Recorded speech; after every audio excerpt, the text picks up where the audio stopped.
नमस्कार।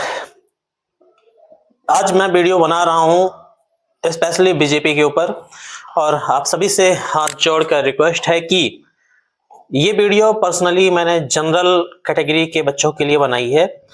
तो जो जनरल कैटेगरी के हैं वो तो स्पेशली इस वीडियो को देखें और जो अदर कैटेगरी से हैं वो भी देख सकते हैं, कोई दिक्कत नहीं है, क्योंकि यहाँ हम बात करेंगे स्पेशल जनरल कैटेगरी के बच्चों के लिए, उन पे क्या चल रहा है। देखो दोस्तों, जनरल कैटेगरी मींस बीजेपी के पक्के वोटर्स, बामन ठाकुर, बनिया लाला, ये सब कुछ भी हो जाए लेकिन बीजेपी को ही वोट करते हैं ज्यादा से ज्यादा मात्रा में, कुछ को छोड़ के। ठीक है, तो बीजेपी जब गवर्नमेंट में है तब भी, नहीं थी तब भी बीजेपी को वोट मिला, लगातार मिला, तो वो सिर्फ मिला जनरल कैटेगरी का।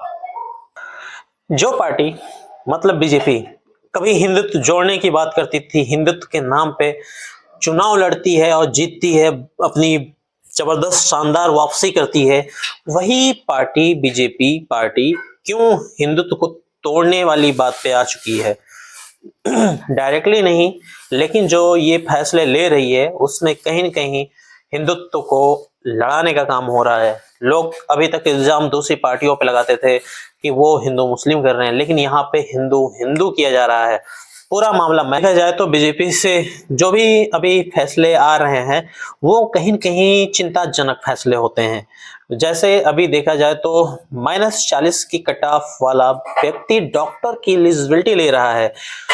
कहीं न कहीं ये सोच के हैरानी होती है कि ऐसे डॉक्टरों से इलाज कौन कराएगा। अगर कोई व्यक्ति मर रहा है तो वो वहां पे और मरने के लिए जा रहा है क्या? कैसे वाकई -40 नंबर वाला जो कट ऑफ वाला व्यक्ति है वो कौन सा इलाज करेगा? अभी बात तो उठी, मेनली मेरा मुद्दा वो नहीं है, बस आपको मैं गिना रहा हूं कि देखो उस जनरल को क्या मिला जो जनरल हर वक्त हर पल में बीजेपी के साथ खड़ा रहा। उससे बीजेपी जब शुरू में सरकार में आई थी ना, SC/ST एक्ट, फिर अभी हाल ही की सरकार में उस ST/ST एक्ट में क्या लगा था कि अगर कोई भी व्यक्ति किसी व्यक्ति पे इल्जाम लगाता है तो बिना उसकी पूछताछ के डायरेक्ट उसकी गिरफ्तारी होगी। ठीक, फिर अभी -40 कट ऑफ वाला मामला मिला बीजेपी से जनरल वर्ग को। अभी और बताता हूं, अब एक नया झुंझुना बीजेपी ने पकड़ा दिया है जनरल कैटेगरी को, यूजीसी मामला अभी बिल्कुल जस्ट ताजा ताजा है दोस्तों। इसमें जो नियम बने हैं वो इस तहत बनाए गए हैं कि किसी भी उच्च संस्थानों में, उच्च शिक्षा संस्थानों में, जैसे कॉलेज, डिग्री, यूनिवर्सिटीज, यहाँ जो स्टूडेंट हैं उनका शोषण ना होने पाए, जातिगत भेदभाव ना होने पाए, उनके साथ न्याय हो, इसलिए ऐसे नियम बनाए गए हैं। इक्विटी कमेटी बनाई जाएगी हर कैंपस में, उसमें SC/ST, OBC, दिव्यांग और महिलाएं होंगी, परंतु जनरल कैटेगरी का कोई बंदा नहीं होगा।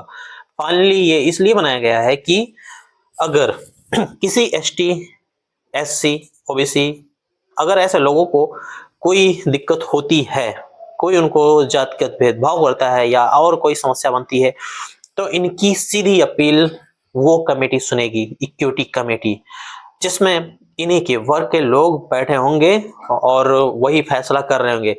लेकिन अब जनरल कैटेगरी तुम्हारे लिए मेरी तरफ से सवाल, जो बीजेपी का राग अलापते रहते हो, उनका झुंझुना बजाते रहते हो, कभी थाली बजाते हो, अब बताओ एक बात, ये नियम हर कॉलेज, यूनिवर्सिटी, हर जगह बहुत सख्ती से लागू किया जाएगा। वहां पे SC/ST, OBC, इन सब की न्याय के लिए, इनके साथ कोई जातिगत भेदभाव ना हो, इसके लिए एक कमेटी भी रखी जा रही है। वहां स्क्वाड भी होंगे जो मॉनिटरिंग करते रहेंगे और इनके लिए एक 24 घंटे हेल्पलाइन वहां पे जारी की जाएगी। ठीक, अब मैं कहता हूं जनरल वालों, तुम जिस सरकार को बनाए हो, क्या उस सरकार से ये पूछोगे कि अगर उस कॉलेज में, उस यूनिवर्सिटी में तुम्हारी बहन बेटियां जा रही हैं पढ़ने, और अगर किसी अन्य कैटेगरी के बच्चे ने, तुम्हारी बहन बेटी या जो भी महिला गई है पढ़ने, उसको अगर वो छेड़ते हैं या प्रपोज करते हैं, इस स्थिति में अगर वो लड़की मना कर देती है तो क्या होगा? समझ में आ रहा मेरी बात? क्या होगा? यही होगा ना, ये जो इक्विटी वाला रूल बना है, इसके तहत फिर वो लड़का जाएगा और कंप्लेन करेगा कि इस जनरल कैटेगरी ने हमारे साथ ऐसा ऐसा किया। बस वहां पे कुछ नहीं, फिर कोई अपील दलील नहीं, सीधी सी कार्रवाई बन जाएगी। यानी कि सीधा सा मामला है कि जो सरकार न्याय के लिए ऐसे ऐसे रूल बना रही है, वो कहीं ना कहीं फिर जनरल कैटेगरी के लिए मुसीबत बनने वाली है। तुम्हारी बहन बेटियां अपने खिलाफ हो रहे अत्याचार पे कुछ कह नहीं पाएंगी। जो समय आने वाला है वो वाकई में बहुत ही विभत्स होने वाला है। अगर आप लोग घर में बैठे रहोगे ऐसे हाथ पे हाथ रखे, तो तुम्हारी तो समझ लो नैया डूबने वाली है इन फ्यूचर। ऐसे कानून सरकार को लाने भी नहीं चाहिए जो हमारे समाज में फूट बनाए। असल में देखा जाए तो आज के टाइम पे अगर नेता नगरी को छोड़ दो तो कहीं पे कोई भेदभाव नहीं है। असल में पैदा ही यहीं से होती है भेदभाव वाली चीजें।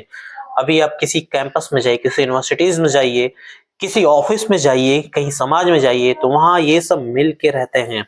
किसी का प्रोग्राम होता है, कहीं कुछ भी होता है, ये सब मिल के एक साथ दिखते हैं। कभी आप अंदाजा नहीं लगा पाएंगे ये SC ST OBC ये जनरल कौन है भैया, बाबन ठाकुर यादव, मतलब कोई कैटेगरी नहीं है, सब दोस्ती होती है, सब आपस में मिले जुले रहते हैं। लेकिन जो ये काम कर रही सरकार, जो ये खेल गंदा खेल खेल रही है, उससे इस भारत में ना जो तबाही मचेगी, वाकई में कोई इसका अनुमान नहीं लगा सकता है। लेकिन जनरल कैटेगरी वालों, तुम्हारे लिए सावधान रहने की जरूरत अभी से नहीं, तत्काल तुरंत से है। अगर आप सचेत नहीं हुए तो भाई साहब अपने आने वाली पीढ़ियों को आप जवाब नहीं दे पाओगे। इसलिए इस नियम को संशोधित करके सही नियम बनाए या इसको निरस्त करें।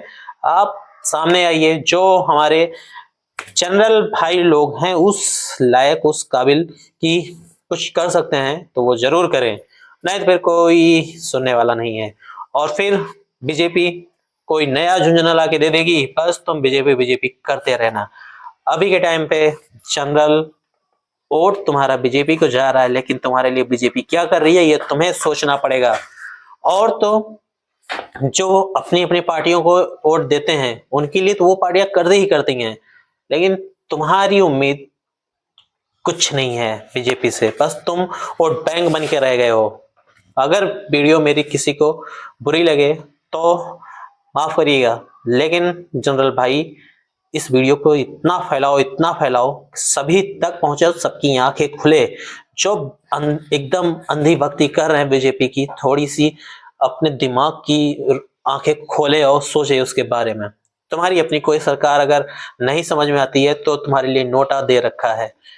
बाकी हम योगी आदित्य महाराज जिसे कहेंगे, आप हिंदू हृदय सम्राट मुख्यमंत्री हो योगी जी, और आप किसी दबाव में आके काम ना करें।